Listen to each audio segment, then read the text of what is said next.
하나님 말씀은 빌립보서 2장입니다.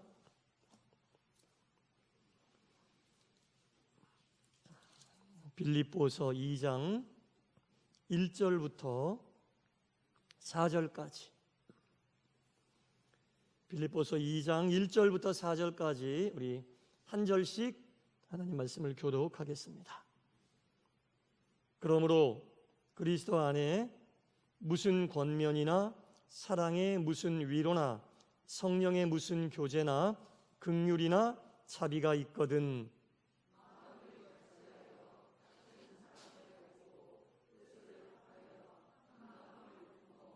아무 일에든지 다툼이나 허용으로 하지 말고 오직 겸손한 마음으로 각각 자기보다 남을 낮게 여기고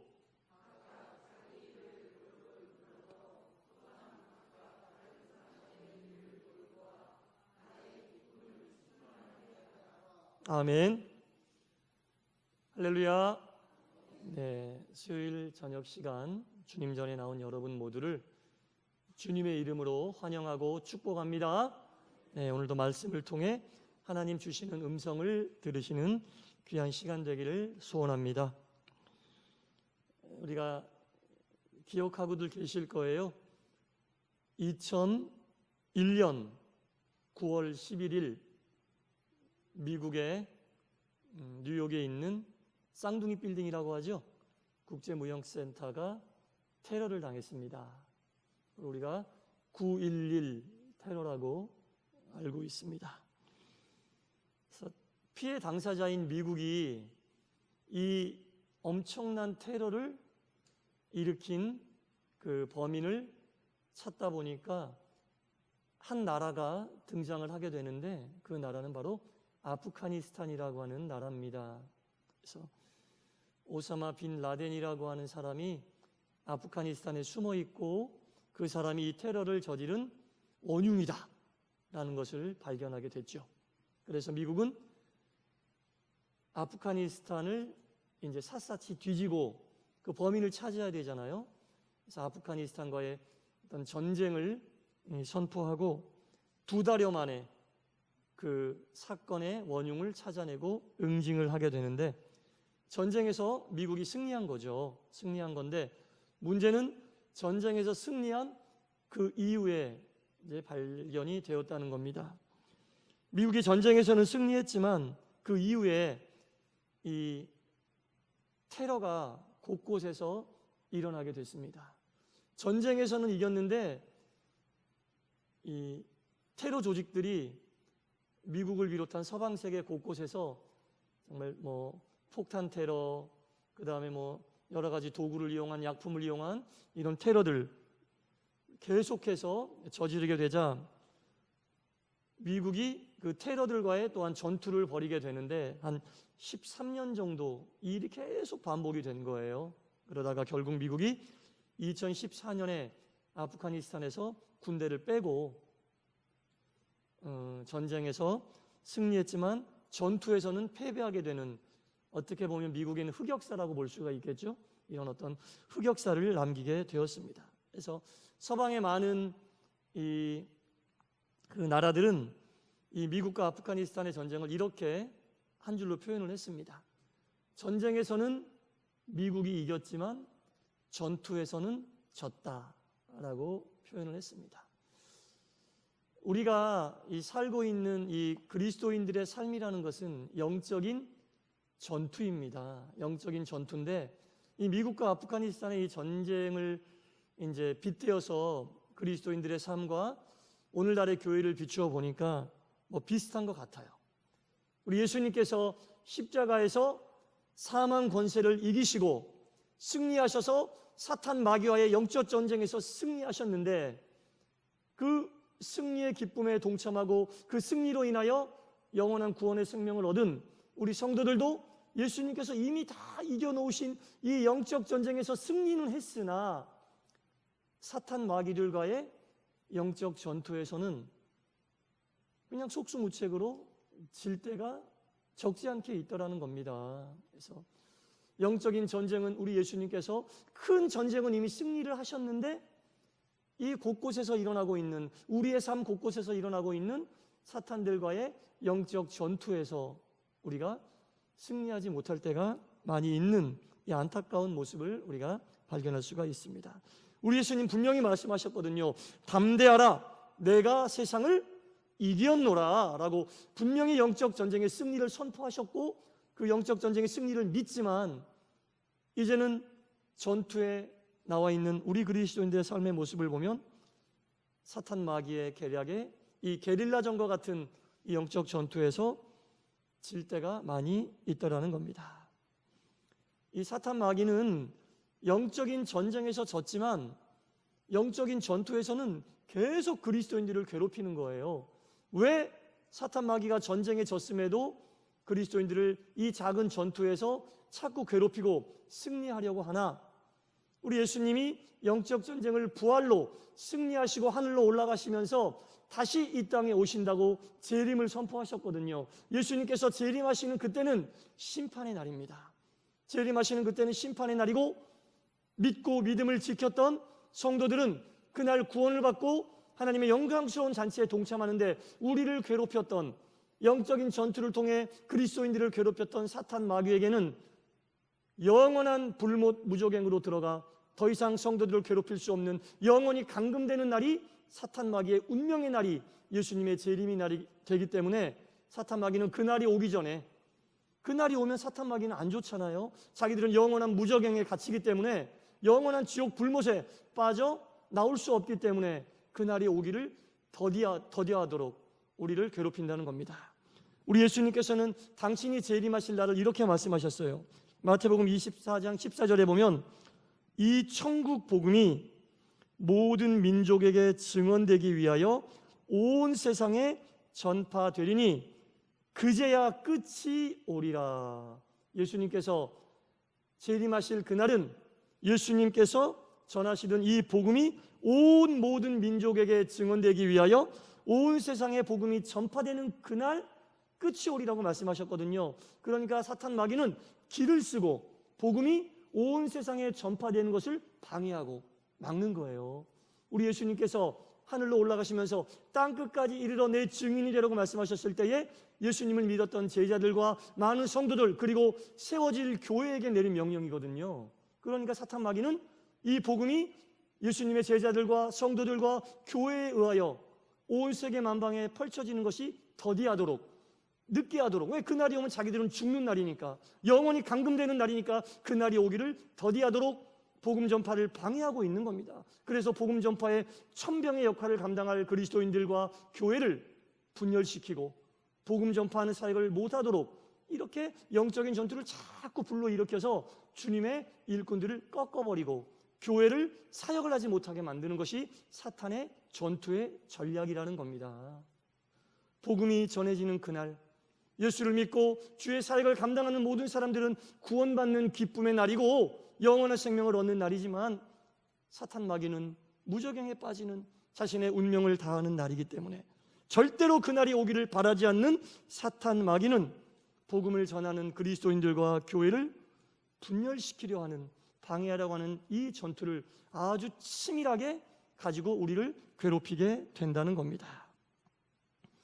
그래서 교회 내에서 또 성도와 성도 간에 합력하여 하나님의 귀한 사역을 감당하지 못하도록 이간질시키고 분열시키고 교회가 사역을 감당하는 모든 조건들을 꺾어버리고, 이런 역할들은 모두 사탄의 획책이요 사탄의 계략이라는 겁니다. 여러분, 주의 사역을 방해하는 것들을, 교회가 하나 되고 그리스도인들이 귀한 사명을 감당하는 것을 방해하는 것들을 그냥 우연으로 보지 마시기 바랍니다. 영적으로 보시기 바랍니다. 사탄이 우리를 꺾으려는, 복음이 온 세계에 전파되는 것을 막아 자신들의 운명의 날을 오지 않게 만들려고 하는 사탄의 계략이 그 속에 담겨져 있는 영적인 전투라는 겁니다. 이 영적인 전투에서 그리스도인들은 반드시 승리해야만 합니다. 반드시 승리해야만 합니다. 이 전투를 우습게 여기고 가볍게 여기면 결코 안 된다는 겁니다. 이 빌립보서를 수신하는 빌립보 교회는 선교를 너무너무나 잘 감당하는 교회였어요. 너무나 선교를 은혜롭게 감당하는 교회였기 때문에 사도 바울이 빌립보 교회 교인들에게 편지할 때 이렇게 편지한 거죠. 화평을 이루어서 선교가 멈추어지는 일이 없어야 한다. 화평이란 게 뭡니까? 교회가 평안하고 교회가 하나 되어 선교의 사역을 잘 감당하여 이 복음이 교회를 통해, 이 교회를 섬기는 그리스도인들을 통해 온 세계에 퍼질 수 있도록 끝까지 힘을 다해야 한다라는 말씀입니다. 화평하여 이것을 이루어라 라는 말씀이죠. 거꾸로 얘기하면 뭐가 됩니까? 화평하지 않으면 주의 사역을 감당하기 힘들다.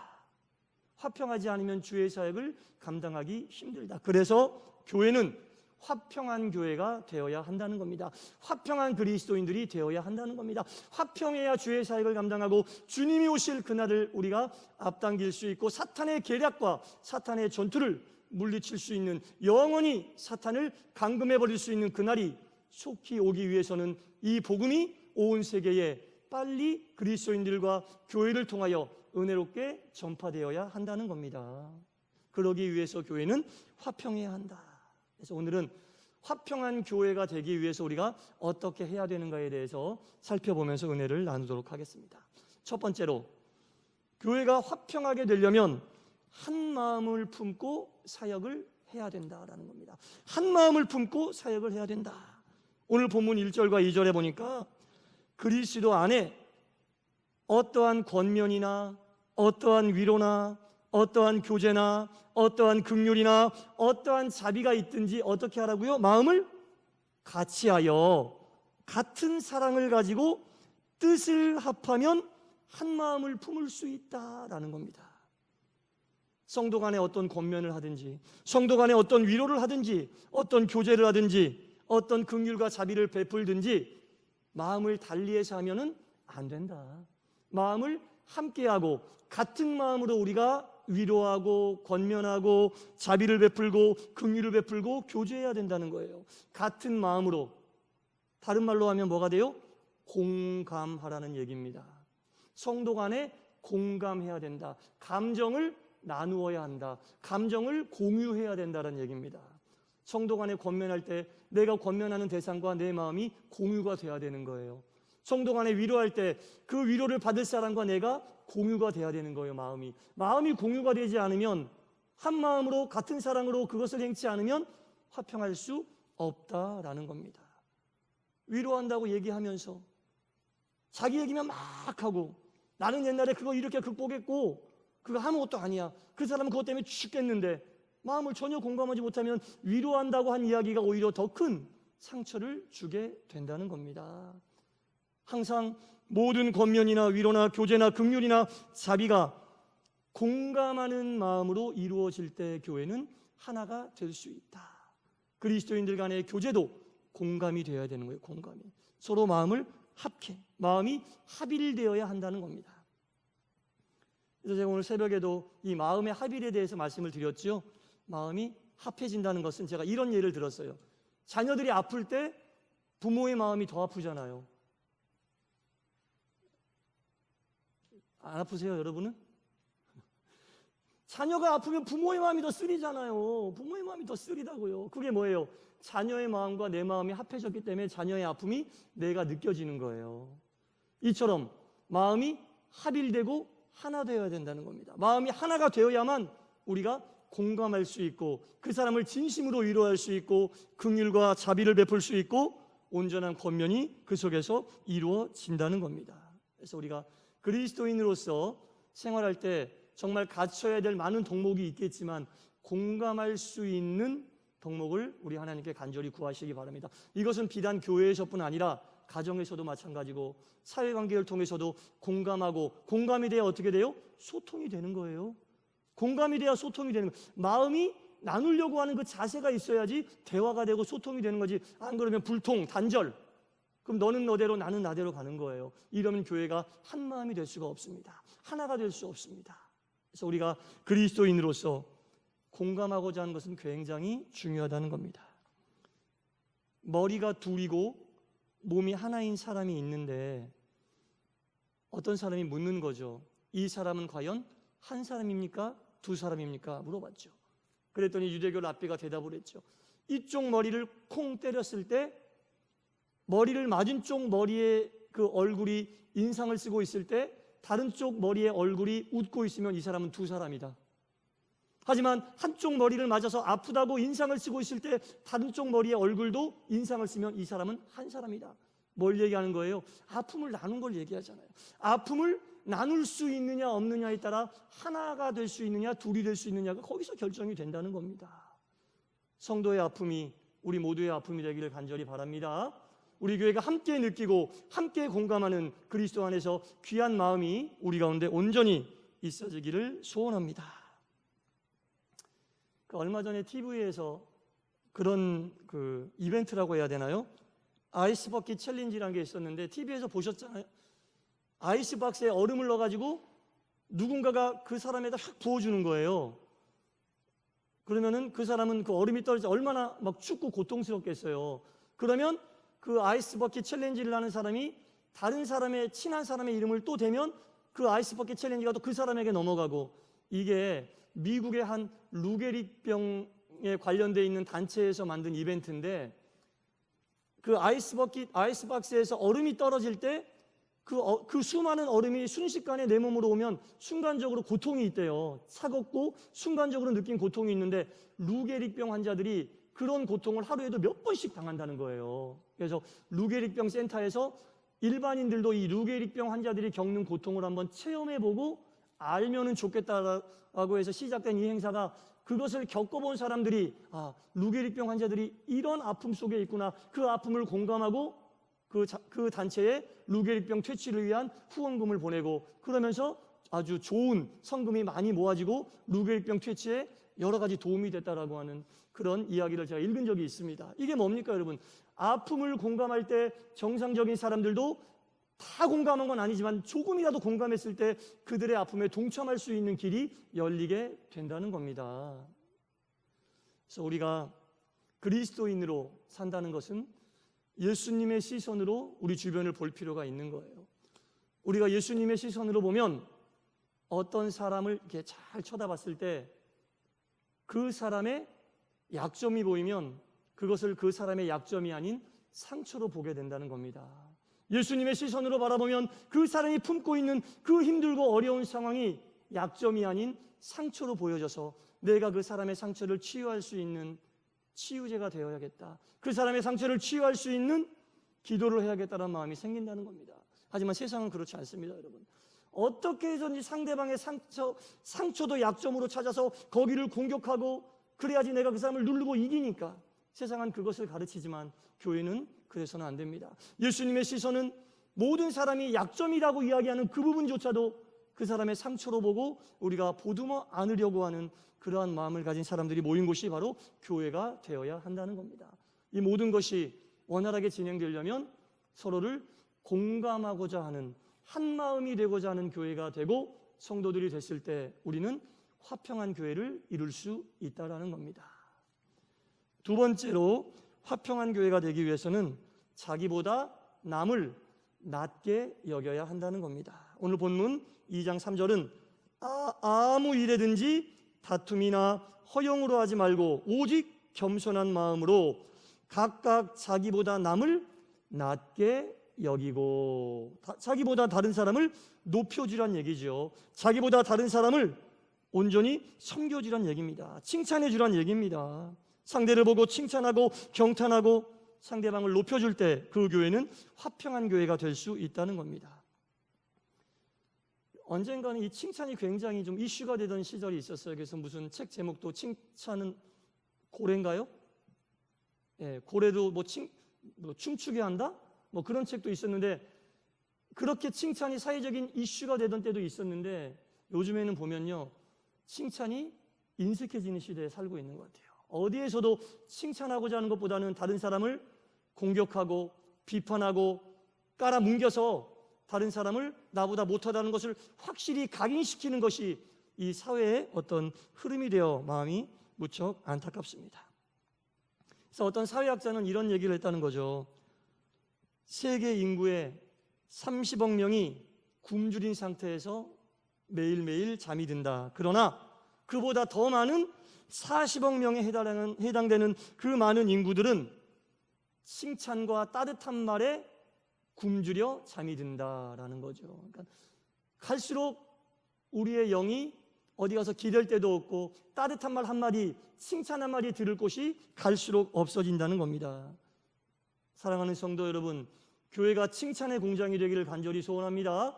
다른 사람을 세우고 높이는 그런 곳이 되기를 간절히 소원합니다. 사실 우리가 얼마나 칭찬받을 만한 일을 하고 삽니까? 얼마나 다른 사람들에게 높임받을 만한 일을 하고 삽니까? 그럼에도 불구하고 작은 것이라도 우리가 서로를 위해서 좋은 말 해주고 칭찬해주고 격려해주고 축복해주면 얼마나 교회가 따뜻하고 그 말을 듣기 위해서라도 초신자들도 교회에 오고 싶어 하지 않겠습니까?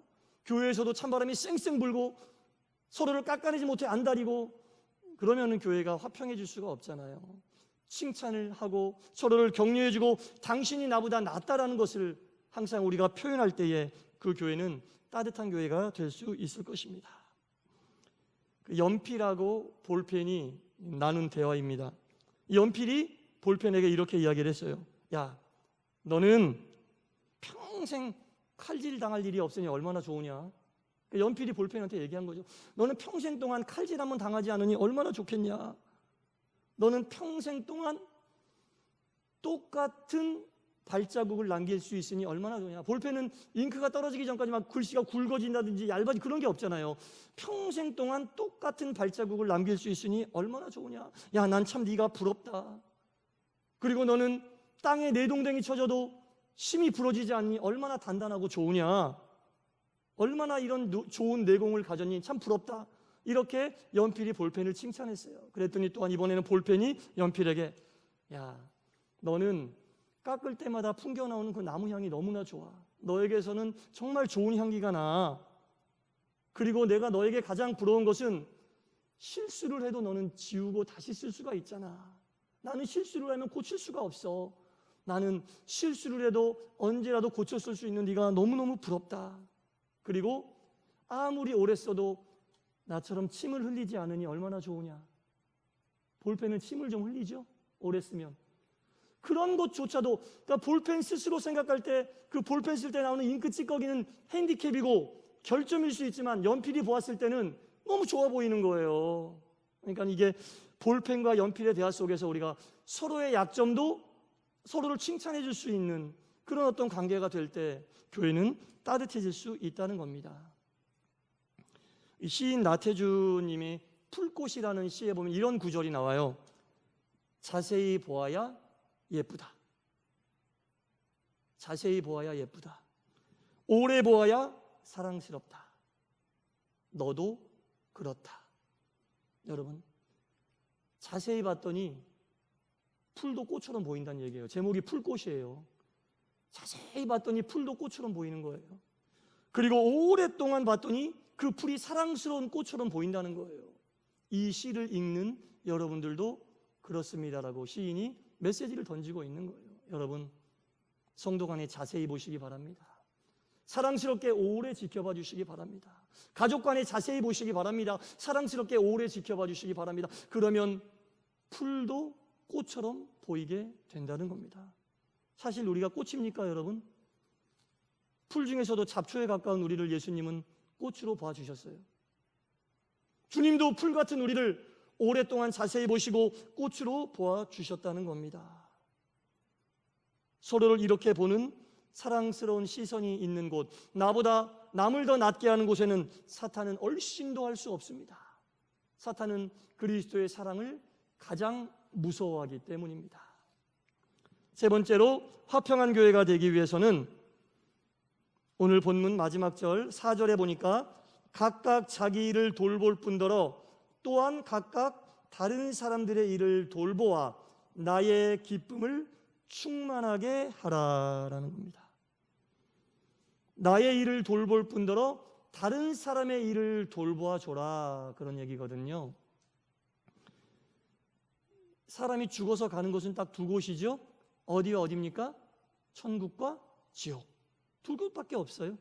죽어서 갈 곳은 천국과 지옥밖에 없는데 한 번 천국에 가면 지옥에 못 가요.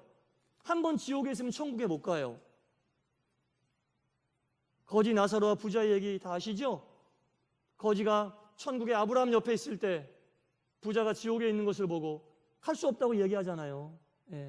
한 번 천국에 간 심령들은 지옥으로 갈 수 없고 한 번 지옥에 있는 심령들은 천국으로 갈 수 없는데 이건 우리가 죽은 이후에 벌어지는 일이고 하지만 우리의 삶의 현장은 하루에도 몇 번씩 천국과 지옥을 왔다 갔다 합니다. 그렇죠. 하루에도 몇 번씩 천국과 지옥을 왔다 갔다 한다는 거죠.